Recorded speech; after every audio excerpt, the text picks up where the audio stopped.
É hora de falarmos de política. Coloca aqui na tela, este é o Voto Mais. Através do portal ND+, você tem todas as informações. Maga Estopassori, meia-noite e quantos segundos que você recebeu o primeiro santinho eletrônico? Boa tarde. Boa tarde, João Paulo Messer. A sorte que eu durmo com o celular no modo avião, porque foi uma chuva. Assim que eu liguei a internet, que eu conectei, foi uma chuva de santinhos. Ninguém me pediu o voto ainda, mas muita gente já está disparando seu material, está distribuindo material, porque agora pode. E eu vi que os times, né, as equipes dos candidatos capricharam, porque ninguém quis perder nenhum minuto. Teve gente que publicou o seu material na internet, era 00:01. Esperou dar um minutinho, que é para não correr o risco, né, de o relógio, né, traí-lo. Então foi assim, meia-noite estava todo mundo na rua. O que é extremamente compreensível, porque estava todo mundo agoniado, Todo né? mundo preparado, todo né? Mundo Ou seja, já estava preparado. Ou seja, bom dizer isso, hoje começa efetivamente a campanha, né? Hoje começa a campanha, ainda não começa na TV, né? Mas a partir de hoje os candidatos podem pedir o voto oficialmente, podem abordar as pessoas na rua, entregar o santinho, quem for usar santinho, mandar o santinho digital, enfim, dentro daquilo que todo mundo já sabe que pode, que é o pedido de voto, hoje oficialmente já pode. Na página do TRE também já tem que ter todas as informações do candidato, plano de governo. Tudo. Patrimônio.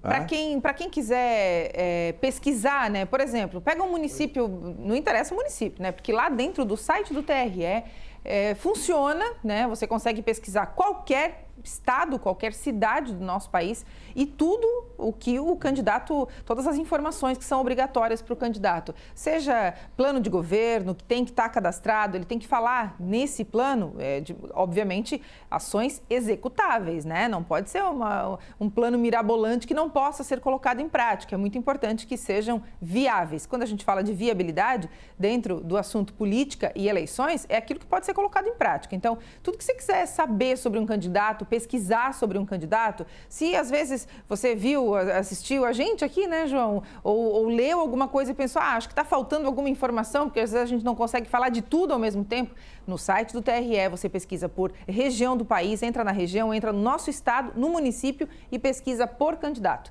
Tá tudo lá especificadinho, que é para ninguém dizer que não sabia de nada. E depois da eleição, não termina ali, né? A informação que o eleitor pode e tem o direito de ter acesso não termina no dia da eleição, porque depois ele pode acompanhar também a prestação de contas.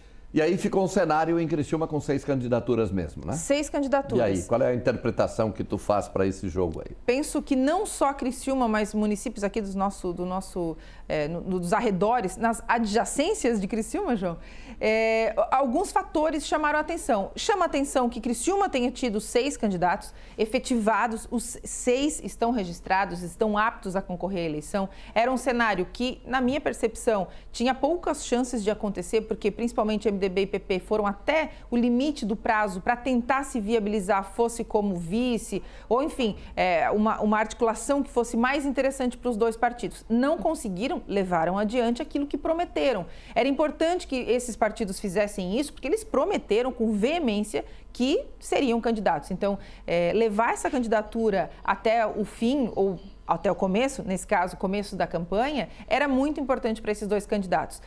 6 candidaturas em Criciúma surpreende, viu? É um número que a gente não estava esperando, embora a gente saiba que ela deve transitar ali entre PL e PSD.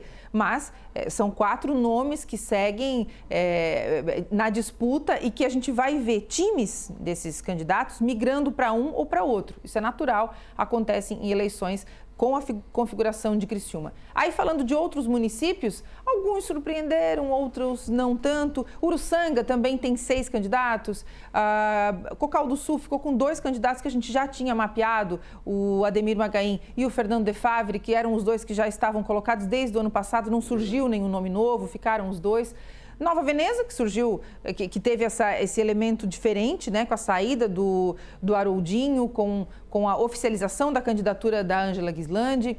a mudança de rumo do PL lá no município. Forquilinha, que aí teria só o Neguinho, ele ficaria sozinho como candidato, ele não teria oposição. Agora ele tem oposição, que é o Dinho Rampinelli, que leva uma ala do PL. O PL não foi inteiro para essa campanha, para essa candidatura, mas ele leva uma ala do PL e segura essa bandeira do partido, né? Está ali segurando a bandeira, tentando firmar o partido lá em Forquilinha. Mas a exemplo de Nova Veneza, as coisas não estão muito em paz no partido por lá. Então tem esse cenário para a gente acompanhar também. E tem Meleiro, né, João? Meleiro é o único município que não tem, aqui no sul, que não tem oposição, tem um candidato só. Exatamente, que já pode mandar fazer o terno, né? Porque aí já vale aquela questão, mas se não tiver 50% dos votos, tiver um voto válido, tá valendo a eleição. Exatamente, tá eleito, né? É importante frisar isso, porque tem muita gente que acha que se der mais de 50% de votos brancos ou nulos, precisa de um novo processo eleitoral. Se tiver menos de 50%, menos, exatamente. Isso não procede, tá? Nesse caso, como só tem um candidato... Se tiver um voto, se tiver um candidato, só o voto dele... Exatamente, se o voto for válido, tá válido, ele tá eleito. Perfeito. A partir de segunda-feira, nós começamos aqui uma série de entrevistas, né? A partir de segunda-feira, um candidato por semana, um dos candidatos... por dia. Por dia, perdão. Um candidato por dia. A partir de segunda-feira, então segunda, terça, quarta, quinta, sexta e a outra segunda, porque nós temos 6 candidatos. A gente vai entrevistar cada um deles aqui, então durante 10 minutos eles vão poder ter a oportunidade de falar sobre o seu plano de governo, de responder às nossas perguntas, de se fazer conhecido pela população, que é para onde eles precisam falar, né? É para eles que o candidato precisa falar, não é para mim, não é para o João, é para o criciumense, é para o eleitor que quer saber mais. Quem é esse candidato? O que ele pretende fazer por Criciúma? Como é que ele vai melhorar a cidade? É um debate, uma entrevista, uma conversa que a gente pretende fazer de forma muito propositiva, porque é para isso que a gente está aqui. Até segunda-feira. Até segunda-feira, com calor, né? Com a graça de Deus e da Bárbara Barbosa, que trouxe boas notícias. Eu acho que é a campanha que já está aquecendo, inclusive, o ambiente todo. Obrigado, Maga. Até segunda.